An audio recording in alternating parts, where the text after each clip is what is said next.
All right, ladies and gentlemen, welcome back to section 4.4 optimization. We're going to go ahead and get going here, and we're going to start off with where we left off last time, which is section 4.4 day 1 notes. So if you recall from our last video, we took a look at a couple of different optimization examples, right? We started off with some basic ones, right? Where, again, the goal was just to kind of understand the thought process of how do we take a scenario and convert it into ultimately that single independent equation so that we can go through the process of finding a max or a min. Okay, so we looked at a couple of those examples. We talked a little bit about how we would look at this stuff graphically as well. Okay, we're going to take a look at this last example for today. So this one says a shoebox is to be made by cutting congruent squares of side length x from the corners of a 20 by 25 inch sheet of cardboard and bending up the sides, lid not included. What size should the squares be to make the shoebox hold as much as possible? So real quick, I want to just show you a quick visual of this, of what we mean, right? So we're starting off with just like a rectangle here, 20-inch by 25-inch sheet, right? So that's what I have here. And what we're going to do is we're going to cut off the corners that are side length x. Okay, now here's what that would give us, right? We're going to cut off a square on each side, and that would give us something like this, right? Where we've taken off a square from each of the corners, right? Bottom left, bottom right, top left, right? And now you're kind of left with these pieces here, and if you fold along those lines in the middle, right, that make up the bottom listed there, right, you could fold those up and connect. Now, we're not worried about the tabs, but you could fold it up and connect, and that would give you a little box, okay? And this is something you can easily do at home with a sheet of paper. Cut off the same size square from each of the four corners, and you could fold it up, tape the sides, and make yourself a little box out of paper if you wanted to. Okay, so our goal is to make something like this, right? So what this question says is if I cut off a square, now again, this is a square, right? So this is side length x, this is also going to be side length x. Okay, I'm actually going to put these outside here. Okay, I'm going to cut off a square from each corner, and ultimately what I'm trying to figure out is what size should those squares be so that my box can hold as much as possible, right? And so if we're trying to make this box hold as much as possible, we want to make its volume as large as possible. So we're going to start with just this rectangular sheet, and we're going to figure out the volume of the box we can make after we cut out those four corners. Okay, so as always, let's get our primary, secondary, and single independent equation. So my primary, again, I'm trying to maximize the volume, right? This is the goal here, okay? So volume, and a box is just like a rectangular prism, right? You can think of it as area of the base times the height. I'm also going to go with length times width times height. Okay, and now similar to the last question, right? X means something specific. In the last question, I went with area equals length times width, right? And that's because X and Y already had a meaning in that scenario. Well, same thing going on here, right? X already has a meaning here, right? So I'm not going to call, for example, the length of this box that we're going to make also X, okay? But what I'm going to do is I'm going to come up with little substitutions for the length, width, and the height that are going to hopefully all be in terms of X, okay? So let's start with the length, okay? So my length is going to be this value right here, okay? Right, running across the bottom here, that's going to be the length, all right? And so if my cardboard sheet is 25 inches long, I'm cutting off an X on each side. right? And so that means that my length is 25 minus 2x. Okay, similar to what we did in the last example in yesterday's video, right, where the length of the rectangle in this inscribed under this arch of the sine curve, right, was pi units long minus the 2x's on each side, right? We kind of have the same thing going on here, okay? So that's going to be my length.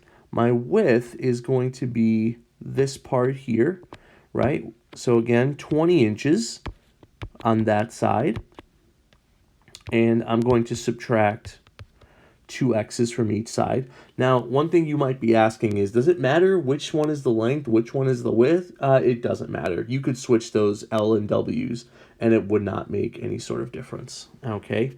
And the last one is the height, right? This one is a little bit tricky to see, okay? But if I'm going to bend up, right, the sides here to make this box, then actually the length of x, one of the sides of the square, is actually going to be the height, okay? So, you know, again, if this is a little bit trickier in understanding this, I really want you to try to make a physical example of this, right? Take a sheet of paper, right? Cut off the four corners and then fold up the sides to make a box, right? And you're going to see, right, that the height is going to be this part right here, which is also x units long, okay? That's going to be the height of your box.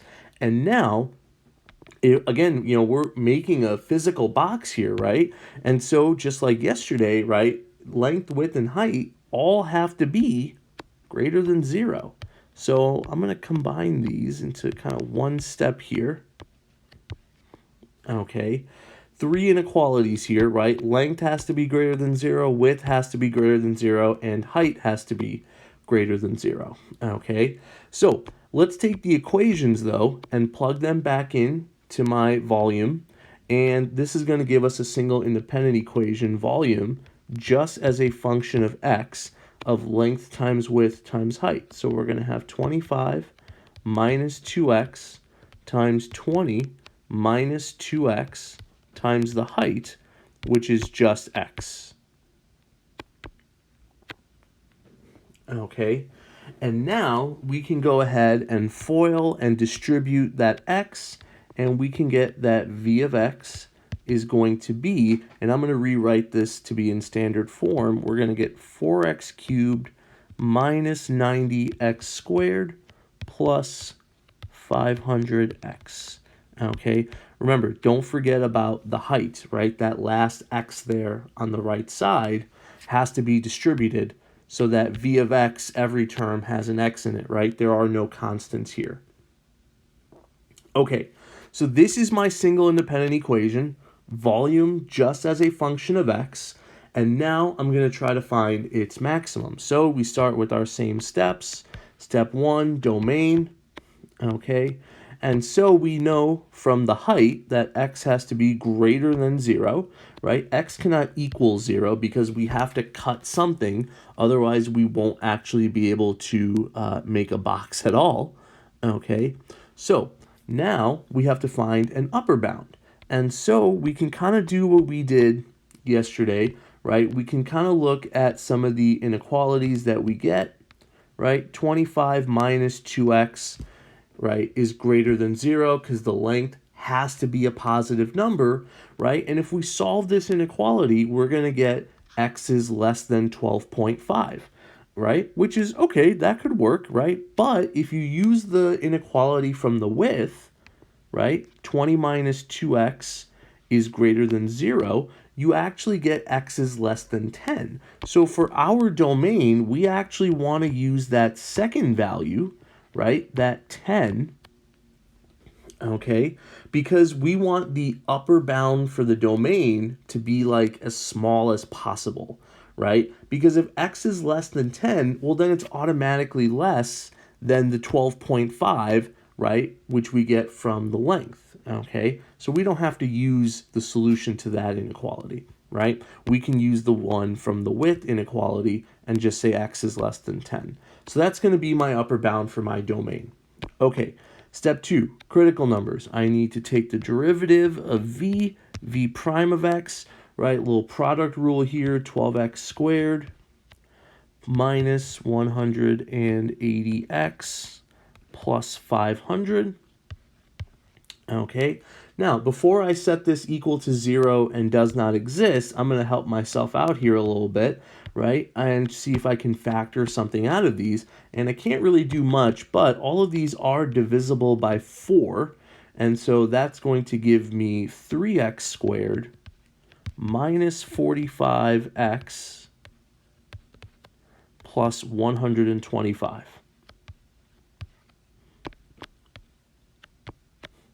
Okay, and now we're going to set v prime equal to 0 and v prime equal to does not exist. And we'll save ourselves some trouble here. We know that this quadratic for v prime is going to always exist, and so we'll get nothing from that. Okay, and now I have this slightly smaller quadratic, right, because we factored out a 4 that I'm trying to set equal to 0. Now, I'm going to save you some trouble here. This one's not going to factor, right? So how do we solve a quadratic that doesn't factor? Quadratic formula. So we're going to say like this one is a scientific calculator question. And now let's set it up. So how does quadratic formula go? Negative b, right? So that's going to give me positive 45 plus or minus square root b squared. So 45 squared. Technically, it should be parentheses negative 45 squared, but when I square the negative, it's going to give me a positive anyways. Minus 4 times my a value, which is 3, times my c value, which is 125, all over 2 times a.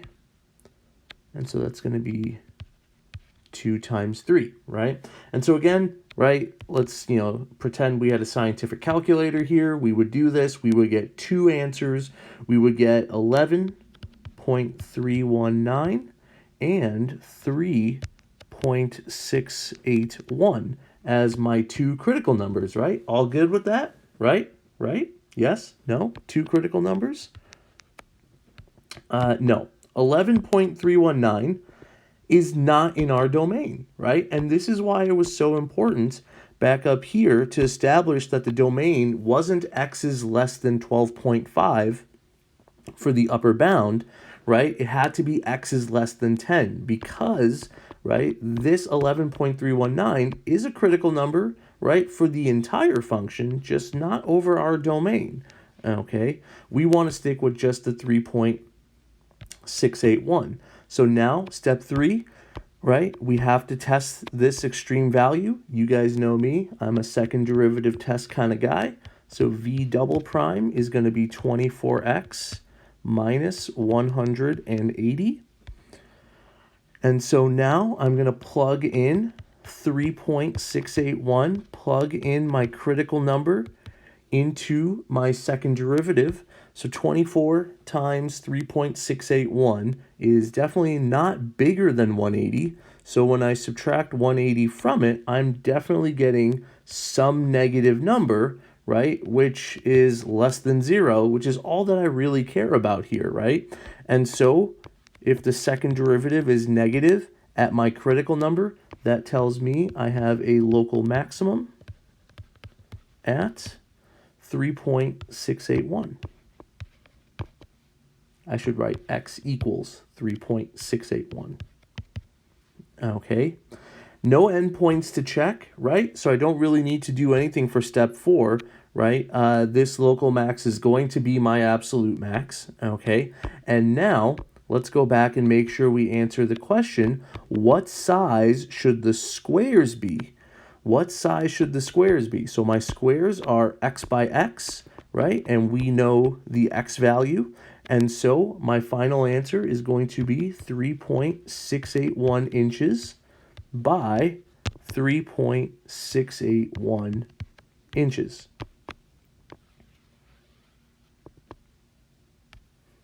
Okay, so this one was a little bit tricky with the setup of the equations here, right? Just a scenario you probably haven't seen before, quadratic formula you probably haven't really thought about in a while. Okay, not something that's going to come up super often, but something that should definitely be in your arsenal. Okay, all right, so now we're going to take a look at one more of these. So let's move on to section 4.4, day 2 notes. Okay, and we're going to skip this first example here, and we're going to take a look at the next one. So we're going to skip the two sides of a triangle one. That's a fun question. And we're going to go straight down to number 11 here. Okay, I really like this question. So this one says you are a production engineer contracted to design and build a 500-foot cubed. This right here, I'm not going to go any further. Super, super important. Super, super important, right? Just the units there should tell you something extremely important about this question. Okay, so let me start back over again. You are a production engineer contracted to design and build a 500-foot cubed, square-based, open top, rectangular steel holding tank for a paper company. The tank is to be made by welding thin stainless steel plates together along their edges. Your job is to find dimensions for the base and height that will make the tank weigh as little as possible. What dimensions do you use? Okay, so let's start with the optimization here, right? This one's a little bit trickier. Ultimately, the goal on this question is to make the tank weigh as little as possible. But you'll notice that there is actually not a single weight measurement in here, right? No kilograms, no pounds, nothing like that. So we have to think geometrically, okay? So let's look at my figure here, okay? Square-based, okay, rectangular holding tank. Really, this is just a fancy way of saying this is a box, right? This is another box question, okay? And I went ahead and drew this box already, right? And I tried to make this look three-dimensional here. So what do I know about my box? It's got a square base. It's got an open top. Open top is very important because that means it actually only has 5 total sides, right? At the top here, and I'll erase this, right? This part up here is not actually covered by a steel plate. We have 5 sides only in total here. The base is a square. I do not know the dimensions of this square. So again, I will call this x by x. And I will have the height of the tank there as well. And I will call that h. Okay. Okay. So let's think back again. Weigh as little as possible, right? Again, no measurements. I don't know what kind of steel this is using. I don't know the weights of steel or other metals. This is not my forte, right? But what I do know is if you're trying to build something and have it weigh as little as possible, regardless of the material, right? Well, the best way to do that is to just use as little material as possible, right? So if this is a tank, right, what measurement is going to represent me using as little material as possible, right? Think back to geometry a couple years ago. My primary equation here should be the surface area. Okay, right? Surface area, right? I always thought of surface area back when I taught geometry as gift wrap, right? You have a present, right? How much wrapping paper do you need to cover it all up, right? Or paint. Here's a box. How much paint do you need to cover this entire box in a certain color? Okay, that's kind of the same concept here, right? We have the box, right? I need to put a certain amount of steel all around it, okay? And this is why the open top part is very important because I have an open top, so I only have one of my bases here, right? Surface area, right? What is the area of that base, right? It is x times x, so x squared, plus I'm going to have 4 rectangles going all the way around with a length of x and a width of h. So I have 4 rectangles going around plus 4hx, right? This is my surface area. The area of one of the bases plus the area of the 4 rectangles. Okay, What's my secondary equation going to be here? Well, let's get some basic things out of the way here, right? We know x has to be a positive number because we're building something. We know h has to be a positive number because, again, we have to actually build this tank.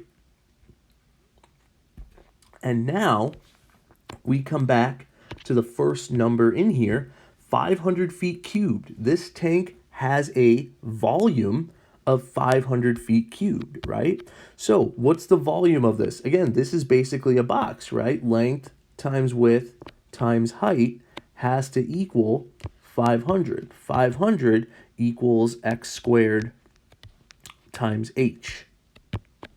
Okay.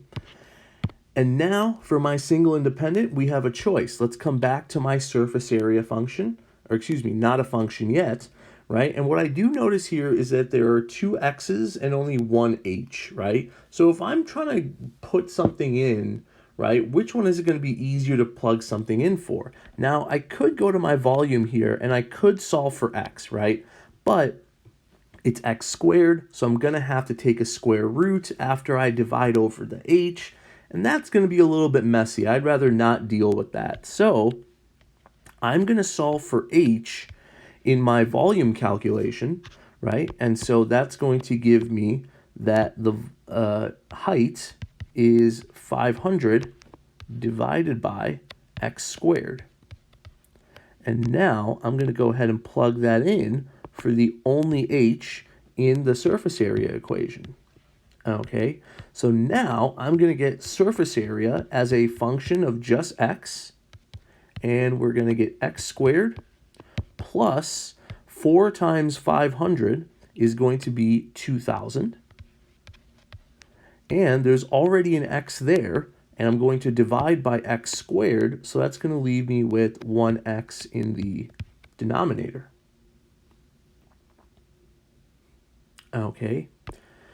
Okay, so let's talk through my 4 steps now, right? I have my single independent all set up, ready to go. So what's the domain going to be here? We know x has to be a positive number, right? But how big is it? And so now, if we combine my inequality with h, and my equation with h, right, I'm going to get 500 over x squared has to be greater than 0. Now, a lot of people look at this inequality and go, oh, okay, so that means that x has to be no more than the square root of 500, whatever that reduces to, 10 root 5. Okay, this is a really common wrong answer here. Okay, as it turns out, think of any x value you want. Think of any positive number. No matter what positive number you plug in for x here, you are always going to get a positive, right? 500 divided by something squared, which is always positive. A positive divided by a positive, right, is always going to be greater than 0. So what does that tell us? That tells us the upper bound for x is going to be infinity, right? Let's think about that. If x was 1,000,000, that seems weird. Do we want to make a tank with a base of 1,000,000 by 1,000,000 feet, right?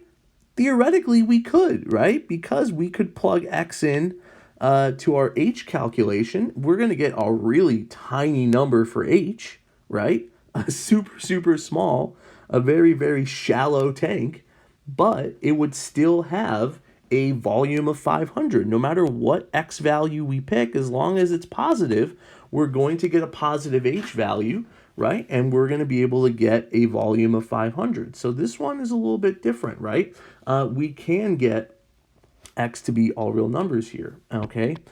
Okay, so let's find my critical numbers. So let's take my surface area formula and let's take its derivative. So SA prime of x. And, real quick, I should point out, I'm using SA as the name of the function, like we would use f for f of x, g for g of x, right? If you want to just use s or just use a, that's fine. I like going SA to distinguish this from the regular area, okay? So SA prime of x is going to be 2x, and now 2,000 divided by x is the same thing as 2,000 times x to the negative first power, right? So I can think of this as like a little power rule. So I'm going to get minus 2,000 x to the negative second, but x to the negative second just means dividing by x squared. Okay, so set SA prime of x equal to 0, set SA prime of x equal to does not exist, okay? And I'm actually going to do the does not exist one first here, right? Because I have a fraction, I have a variable in the denominator of that fraction, right? So if x is 0, I'm dividing by 0. That's going to make this not exist, right? But we know from the domain that 0 is not included, so that is not going to be one of my critical numbers, okay? This is an important step, by the way, for you to show in your work, right? Because this shows me that you're comprehending everything, right? By doing it this way. This shows me you understand that 0 makes this fraction not exist. By crossing it out, you're showing me that you're paying attention to the domain, right? You know, so if you just instead just write none, right, you might be doing all of those things in your head, but that's not super clear to me because, as always, I'm not in your head, thankfully, okay? So instead, it's actually better just to find the solution and cross it off, okay? So now let's come back to what's going to make this equal to 0. So 2x minus 2,000 over x squared equal to 0. And let me add my fraction over to the other side. So 2x equals 2,000 divided by x squared. And I'm going to be able to cross multiply this now. So I get 2x cubed equals 2,000. And then I can divide by 2. I get x cubed equals 1,000. And that means that I'm going to get that x is equal to 10. And that is in my domain. And that's going to be my one and only critical number. So I'm going to rearrange some stuff here before we keep it moving.